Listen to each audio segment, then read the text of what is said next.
मुंह बनाकर अर्पिता ने दरवाजा खोला, जहां शिवम और सोनिका उसका इंतजार कर रही थी।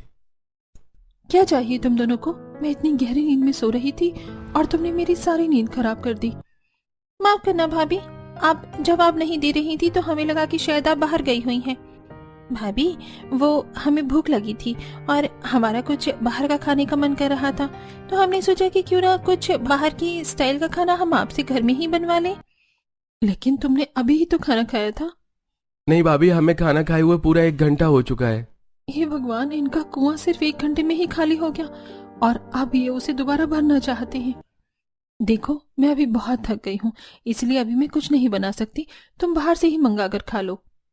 इस पर शिवम और सोनिका दोनों ही हाथ जोड़कर अर्पिता से खाना बनाने के लिए रिक्वेस्ट करने लगे, जिस पर अर्पिता को हार मानकर बाजार से जाकर सामान लाना पड़ा। इन लोगों को तो मेरी जरा भी परवाह नहीं। अगर ऐसे ही चलता रहा तो मैं बीमार पड़कर बिस्तर पर पड़ जाऊंगी। हे भगवान, ये मैं क्या बोल रही हूँ? बीमार पड़े मेरे दुश्मन। अर्पिता ने पिज्जा, बर्गर, गोलगप्पे, टिक्की और दही बड़ी जैसी चीजें बनाने का सामान लिया और घर वापस आई। फिर उसने उन दोनों को सारी चीजें बनाकर दी और फिर एक बार उसका सारा दिन रसोई में ही बीत गया और शाम होने पर उसे फिर ढेर सारे बर्तन धोने पड़े। अगले दिन से गोपाल ने उसकी खाना बनाने में मदद की, लेकिन फिर भी अर्पिता की थकान दूर नहीं हो रही थी। उसे रोज इतना सारा खाना बनाना पड़ता, सफाई और बर्तन भी करने पड़ते, जिसके चलते अर्पिता बहुत चिड़चिड़ी हो गई थी।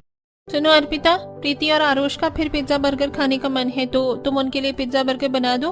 उसके बाद मुझसे पूछ लेना कि खाने में क्या बनेगा। आपके खादू बच्चों ने कल ही तो पिज्जा बर्गर खाया था और वो भी मेरे ही हाथों से बना। ये तुम मुझसे किस तरह से बात कर रही हो अर्पिता?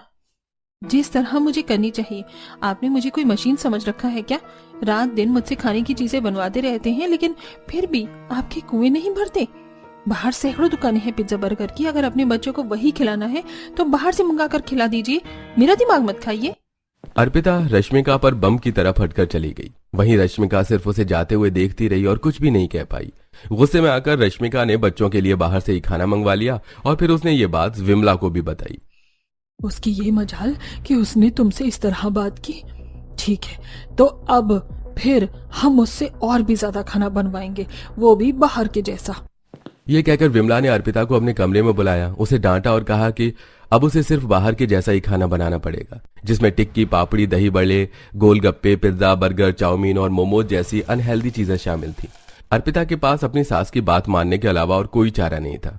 वो जो भी उससे बनवाती उसे बनाना पड़ता, जिससे ज्यादा काम करने की वजह से अर्पिता का वजन दिन पे दिन घट रहा था। वहीं उसके ससुराल में सभी लोग मोटे हो रहे थे।